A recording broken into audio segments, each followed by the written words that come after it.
Okay, guys. Here we go. Okay, let's go. Hello, it's Zoe from TBH Studying, and today I'm here to talk about how I take notes on my iPad. So this has been a pretty highly requested video, and I just thought I'd make a quick video about it before my next class starts in like 20 minutes-ish. So let's see how this goes. Let's start off with the materials that we'll be using today in this video. I have an iPad Pro 11 with a spec case, and I have a matte screen protector, the second generation Apple Pencil, and a case that my roommate gave me for my birthday. I will leave all the things I use linked in the description down below if you're interested, so do not worry about that. The apps I use for note-taking are GoodNotes 5 and Procreate for calligraphy. I specifically use GoodNotes mostly because I prefer the layout of GoodNotes a lot more than Notability. My other roommate uses Notability and another friend of mine uses GoodNotes, and after looking at the two, I just like the aesthetic appearance of GoodNotes better than Notability. I haven't used Notability personally, so I can't really compare and contrast the two apps, but GoodNotes 5 is what I use. Procreate is not necessary, it's just what I use to make calligraphy titles, which is something super extra, so you don't need to use that. I mean, I guess you could include Google Drive as part of the apps that I use for notes, because I use Google Drive as my backup storage. GoodNotes gives you an option to back up either to iCloud or to Google Drive, and I chose Google Drive because one, I don't really use a lot of other Apple products aside from my iPad for school, and I prefer using Google Drive for everything else for my school stuff, so I just chose it to back up there. So that is part of the apps I use, but not something that is super integral to this tutorial right now. Alright, so let me walk you through a basic step of how I take notes.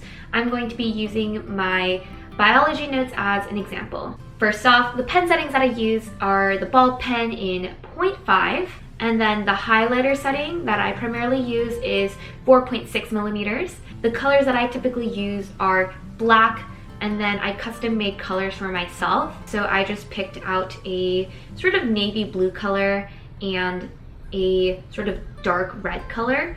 I prefer sort of like these more muted tones, sort of to mimic the same vibe that the vintage Sarasa Zebra clip pens give me, but on an iPad. I use the A4 size grid template that GoodNotes gives me. Alright, so if we go to the very beginning of my notes, I start off with my cover and I write the title of my class that I'm taking notes for on the very cover. This calligraphy header was written in Procreate and then saved as a PNG file so I could overlay it on top of my cover.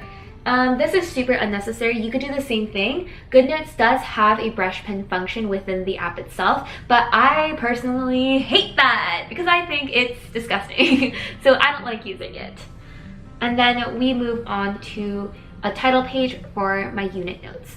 I prefer having a separate title page for the start of every new unit or the start of every new chapter, because when I go to the overview page, I can easily find where my next unit begins. So I can click over to, let's say, Unit 1 or Unit 2 easily. Another way you can get around this is by going to your overview page, clicking on outlines, and actually labeling each of your notes sections. That's a little bit too much work for me. I personally just like using the overview of the thumbnails and just looking at it and visually seeing what's there immediately, rather than, I don't know, manually inputting titles for my outlines and things like that. But if that works better for you, that works better for you. After that, we move on to the actual notes. I prefer to structure my notes in 2 columns, and I achieve this by using my magnification box.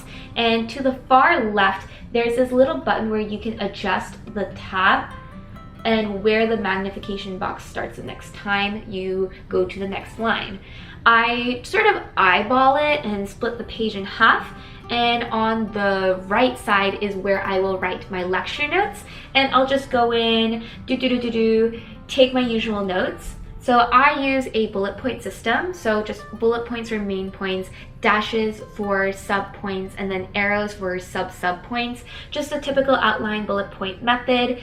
I'll just write it all down on one column, and then after class is over, either that same day or the next day, basically as soon as possible, I will go over to the blank left side and in a different color add additional information from the PowerPoints, from handouts, from the textbook, from the readings that I didn't either have time to put down or I want to incorporate into my notes. I found out that doing it this way is a lot more convenient for me personally because professors speak very quickly, and even if I use a lot of abbreviations or write as quickly as possible, it's not possible for me to get down all the information I need in one go. So having extra space and having that extra column towards the left allows me to have that room to sort of, you know, add in information, add in pictures, add in extra notes as I need.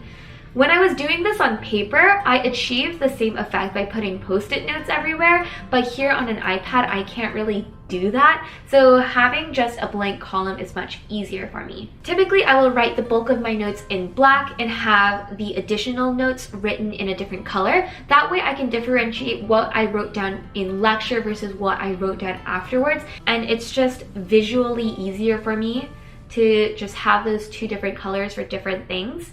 I will also take screenshots or draw diagrams in different colors to the side of my notes as well, and I will also go in and do all of my highlighting at this point.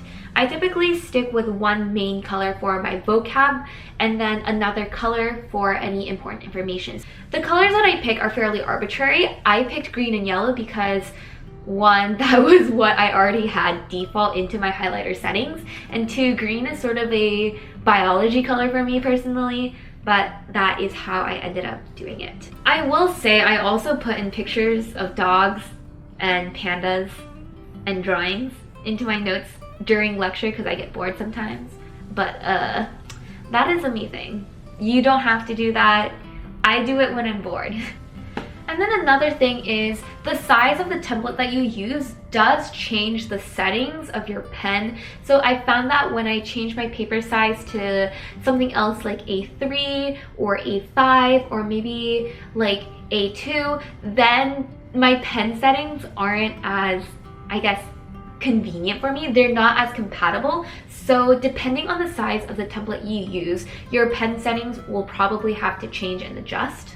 And then another thing that I've also noticed, I prefer having a magnification box that's very zoomed in. That way I can make sort of bigger gestures with my Apple Pencil when I write, but still have it show up as normal sized on the actual template itself. Some people prefer bigger magnification boxes while some people prefer even smaller ones than the one I have right now, but I prefer to really zoom in and really get in there when I write. And I think that's all I really have to say about taking notes on the iPad. Woo! And just to really hammer the point home, here is an overview of everything that I've just talked about. So I will set up the lecture notes by writing the name or the number of the lecture, and I'll write the date that the lecture was on. After that, I'll use a highlighter to sort of delineate the title. This way, when I go into the outline mode of GoodNotes, I can clearly see what page a new lecture starts out on. I will change up the color depending on the unit. So for example, unit 1 would be green, unit 2 would be yellow, unit 3 would be red. The colors are arbitrary, but having that color per unit sort of helps define like which page is for what unit clearly and easily when you look at the thumbnail section of the overview. I know this probably doesn't make sense, but if you're on GoodNotes, then you know. After that, I'll just use a normal bullet point method for the main body of my notes. So a bullet point would be for the main point, a dash would be for secondary information, and arrows would be for tertiary information. It's the same bullet point system that I've talked about loads and loads of times on my channel. It's the bullet point method and the note-taking method that I'm most comfortable with, and it's just what I prefer.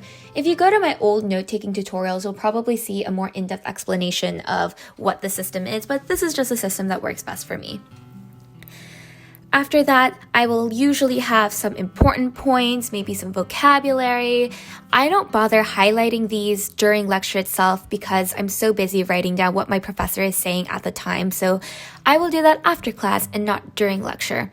But that is how I do it, just the vocab word, a long dash, and then the definition.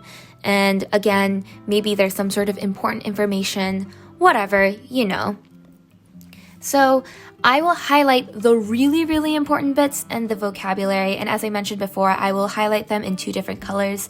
Vocabulary will be in one color, and then the main point will be in the other. After the lecture is over, I will take a different color and go to the left column of my notes. So on that side, I will write down anything that I missed, any additional information that I want to add from the reading or from the PowerPoints or from office hours. Whatever it might be, that is where additional information goes. And again, I write it in a different color so that I can clearly see what was from the actual lecture and what was added later on. Sometimes I will go in, maybe make some additions, but again, all of them will be in a different color.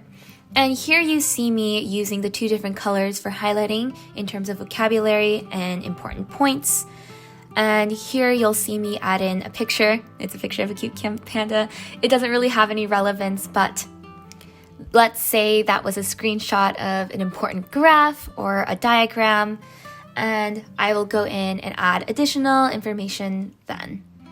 So that's a quick overview of how I make notes on GoodNotes on my iPad, and hopefully this visual demo, in addition to the explanation that I gave before, will make it even more clear in case my explanations weren't clear enough. So hopefully that helps. We'll see. And then finally, people have asked me whether or not an iPad is worth it for note-taking. I've been using the iPad for about 4 months now, and compared to writing on paper, I just don't know if note-taking on an iPad really is for me. I personally think that if you are interested in going digital for note-taking, then just a regular iPad, like the 7th generation iPad with the Apple Pencil, is perfectly adequate for your needs. If you are an art student or someone who needs to use heavier programs, like I think some art students like using Procreate, and other people use certain apps that are like take up more storage and require more like juice and strength. So I think for students like that, you may want the iPad Pro, but if you're just interested in taking notes alone, then I think a regular iPad is perfectly adequate to suit your needs. I have the 256 gigabyte iPad, and so far I have only used 17 gigabytes for 1.5 semesters worth of notes. So I think if you regularly back up your notes to something else like iCloud or Google Drive, then you could get away with using a 64 gigabyte iPad. But again, if you are someone who does a lot of art or has a lot of file sizes that are really big, then you may want to size up and get a 256. Some people have asked me if I prefer the 12.9 iPad or the 11-inch iPad. I have the 11-inch, and I found that it's perfectly fine. I can still split screen my iPad and still be comfortable with the amount of space that I have on either side. But then again, I do have very small hands. If you're someone with very big hands, or if you want your screen to be bigger, the 12.9 may be a better option for you. But for now, the 11-inch is a perfectly convenient size for me, and it fits well into my backpack. I don't think an iPad will ever replace a laptop for me, because the iPad doesn't run all the programs that I need from a day-to-day basis. So for programs like Microsoft Word, Excel, MATLAB, Adobe Photoshop, Premiere Pro, things like that don't have a good like app equivalent. I mean, I guess I could get away with using Google Sheets and Google Docs, but it's still not the same kind of like usability as a laptop has. For example, I can't install the same Excel software package that I need for my biology classes into Google Sheets, and the online version of Excel kind of sucks. So I can't use my iPad for my science classes. I can't run MATLAB on this baby. So that's a case where I still need to use my laptop, and I just find my laptop to be more convenient and more usable. So I wouldn't say my iPad is something that replaces my laptop. It's gone to the point where I feel like some things like math classes, chemistry classes, things like that are just so much easier to do on paper. I've even gone back to using my binders for chemistry. Like Here we go. Mostly because I found that it's so much easier to do problems on paper versus trying to do them on here. So yeah, I would say if you have the money and you have the budget to afford an iPad and you want to actively like shift over to this, then go ahead. I'm not gonna stop you. But if you're just on the fence or if you don't have the money for an iPad, I don't think you're missing out. I think paper is perfectly fine. And even from an environmental standpoint, there is no definitive evidence that shows digital or paper is superior than the other. So if you're torn between these two for environmental reasons, I would say pick the one that fits in your budget and your current lifestyle. So yeah, those are my thoughts on the iPad. I will continue to use my iPad mostly because this thing was so hella expensive and I can't justify not using it. I'm not saying that the iPad is all bad, it's just not a perfect solution or a perfect replacement for paper or for your laptop. That's all I'm really saying. Hope this helps, and thank you so much for watching, and I will see you in the next video.